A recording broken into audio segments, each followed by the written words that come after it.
आज की कहानी है सच्ची भक्ति का मूल्य। बहुत समय पहले की बात है।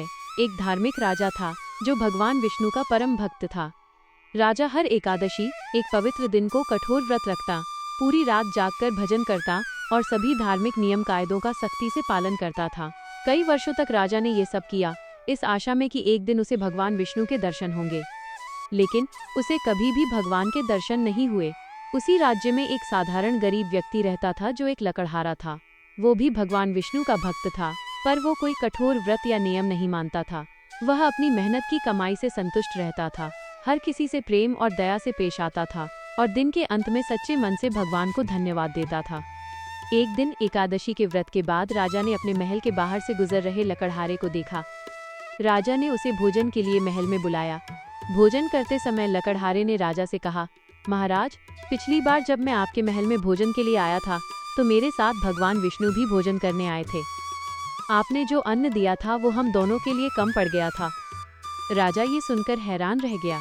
उसने मन में सोचा, मैं वर्षों से कठोर व्रत और पूजा करता हूँ, फिर भी मुझे उनके दर्शन नहीं हुए और इस साधारण व्यक्ति को स्वयं भगवान ने दर्शन दिए।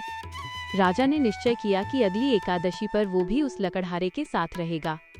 अगली एकादशी आई। राजा ने कठोर व्रत रखा और उसने उस लकड़हारे को भी अपने साथ रहने के लिए बुलाया ताकि वो देख सके कि लकड़हारे में ऐसा क्या विशेष है।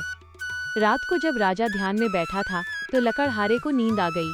उसने अपनी पत्नी को बुलाकर कहा, मुझे एकादशी का व्रत नहीं हो पाएगा, मुझे बहुत भूख लगी है, तुम मेरे लिए भोजन बना दो।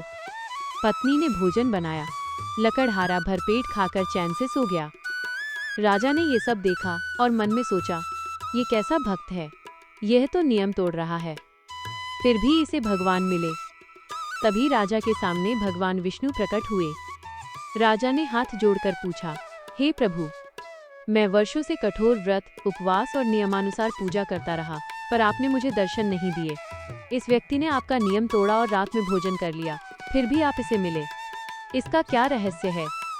भगवान विष्णु मुस्कुराए और बोले, हे राजन, तुम वर्षों से मेरी पूजा कर रहे हो, पर तुम्हारा ध्यान केवल नियमों पर रहा। तुम लगातार इस बात की चिंता करते रहे कि कहीं कोई गलती न हो जाए। इस साधारण भक्त ने मेरा नियम तोड़ा, लेकिन उसका भाव सच्चा था। उसने ईमानदारी से स्वीकार किया कि वो भूख बर्दाश्त नहीं कर सकता और उसने हर जीव के प्रति दया और प्रेम का भाव रखा। सच्ची भक्ति नियम कानूनों में नहीं, बल्कि मन की शुद्धता, दया और प्रेम में निवास करती है। मैं कर्मकांड से ज्यादा सच्चे भाव को स्वीकार करता हूँ। यह सुनकर राजा का अहंकार टूटा। उसने समझ लिया कि भगवान की प्राप्ति कठोर उपवास से नहीं, बल्कि सच्चे मन, श्रद्धा और दूसरों की सेवा से होती है। उस दिन से राजा का जीवन बदल गया। अगर मेरी कहानी आपको पसंद आई है तो मेरे चैनल RS स्टोरी को लाइक करिए, सब्सक्राइब करें तथा बेल आइकन में क्लिक करिए। धन्यवाद।